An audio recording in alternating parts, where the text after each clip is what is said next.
弟兄姊妹平安，今日所讀嘅經文係箴言第18章第1節至24節，主題係真正的朋友。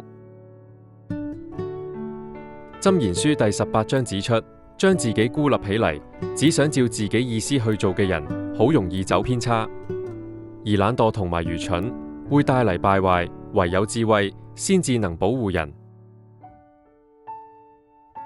另外，愚昧嘅人一句說話就能闖禍，講出嘅說話好似食入心裏嘅食物一樣，好同壞都會留低影響。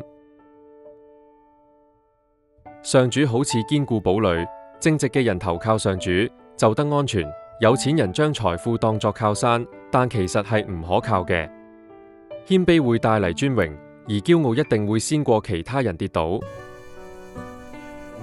最後，作者強調，爭吵好多時候從一句說話開始，但溫和嘅語氣能夠平息衝突。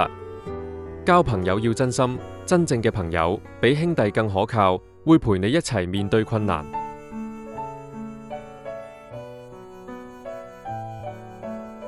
反省問題，作者喺箴言第18章強調，將自己孤立起嚟，只係想照自己意思去做嘅人，好容易走偏差。